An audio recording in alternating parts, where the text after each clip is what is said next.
ఒక పల్లెటూరిలో ఒక సామాన్యమైన తండ్రి తన కొడుకును ఎంతో కష్టపడి చదివించి ప్రయోజకుడిని చేశాడు.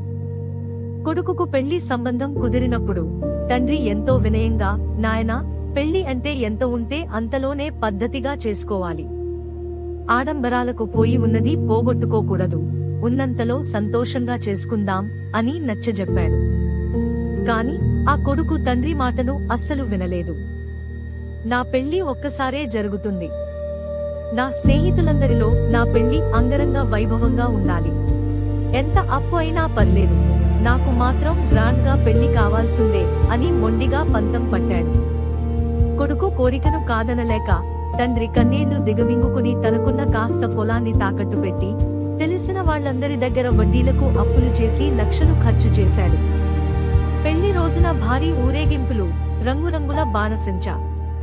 కొడుకు కోరుకున్నట్టే అన్నీ జరిగాయి.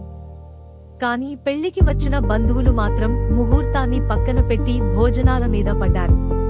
కొత్త జంటను దీవించాల్సింది పోయి వంటలో ముక్క లేదు, ఈ చారుకి ఉప్పు లేదు అని పెళ్లి వారిని నలుగురిలో ఏకిపారేశారు. అప్పులు చేసి పెట్టిన విందులో కూడా లోపాలు వెతికి గొడవలు చేశారు.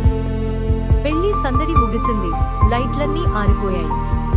తీరా చూస్తే ఆ కుటుంబం మీద కొండంత అప్పు మిగిలింది.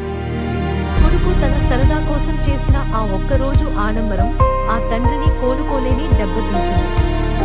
అప్పుల వాళ్లు ఇంటి మీదకు వచ్చి వేధించడం మొదలు పెట్టారు. పెళ్లి తర్వాత భార్యాభర్తలు ప్రశాంతంగా గడుపుదామంటే ఇంట్లో ఎప్పుడూ అప్పుల గురించిన గొడవలే.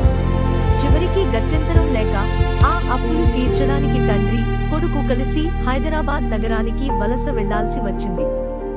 అక్కడ పగలు రేయి తేడా లేకుండా శ్రమిస్తూ కూలీ పనులు చేస్తూ ఆ అప్పులు తీరుస్తున్నారు.